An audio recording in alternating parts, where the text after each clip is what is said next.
সত্যি কথা বলতে মাছ ছাড়া ভাত খেতে পারি না। বাসায় তো একটানা ৩ দিন নিরামিষ খাওয়া হয়েছে। আজকে সকাল সকাল উঠে রুই মাছের পাতলা একটা ঝোল বানিয়ে নিলাম। খেতে হয়েছিল ভীষণ মজার। কেমন আছেন সবাই?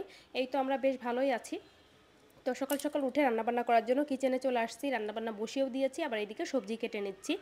কম হোক তারপরেও প্রতিদিন যে কোনো আমিষ থাকলে ভালো হয়। হ্যাঁ, ওই যে এখন একাদশী করা হয়, তারপর শুক্রবারে এই দিনগুলোতে নিরামিষ খাওয়া হয়। মানে হিসাব করে দেখতে গেলে বেশ অনেকটা দিনই মাসের ভিতর কিন্তু নিরামিষ খাওয়া হয়।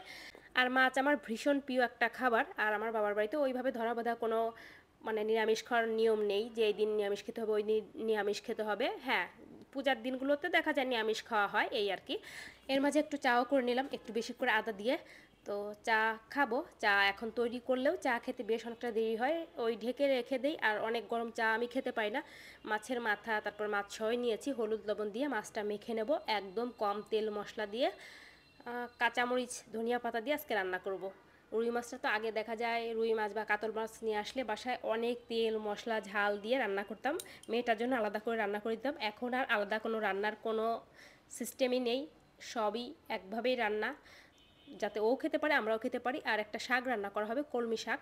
বাসায় অবশ্য শাক ছিল, পুঁই শাক, তো গতকাল দেখলাম আবারও নিয়ে আসতে। তো কলমি শাকটা বেশি দিন কিন্তু ফ্রিজে থাকে না, ওই একদিন পরেই হলুদ হয়ে যায়। মাছটা দুইটা সাইড একদম বেশ ভালো করে ভেজে তুলে নিয়েছি। আর এখন মাছের মাথাও ভাজতে হবে।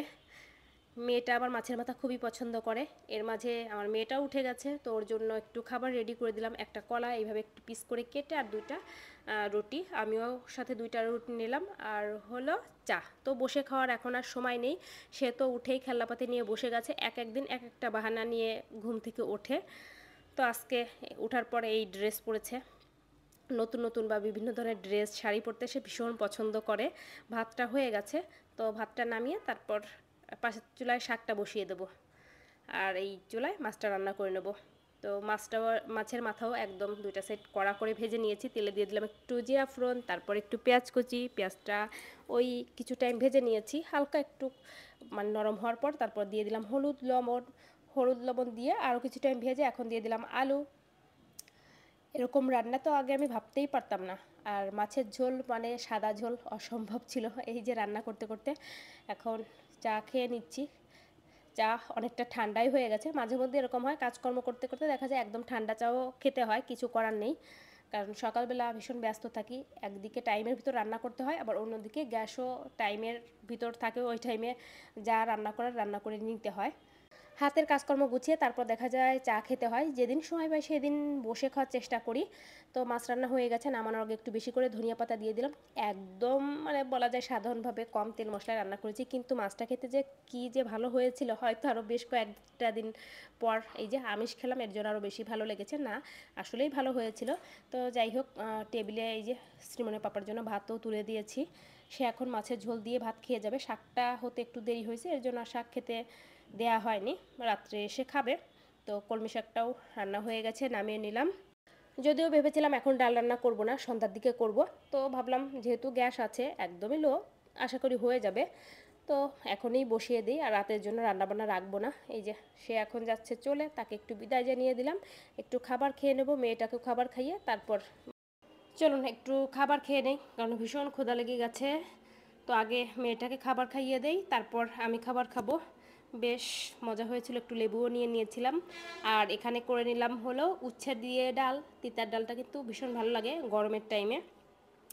আর উচ্ছেটা যদি একটু বেশি করে মানে কড়া ভাজি করে নেওয়া যায় তাহলে কিন্তু বেশি তিতা লাগে না, যারা তিতা খেতে পারেন না। কিন্তু এই ডালটা খেতে অনেক ভালো লাগে। একটু ধনিয়া পাতাও দিয়েছিলাম, যদিও ধনিয়া পাতা দেয় না তিতার ডালে, কিন্তু আমি দিয়েছিলাম।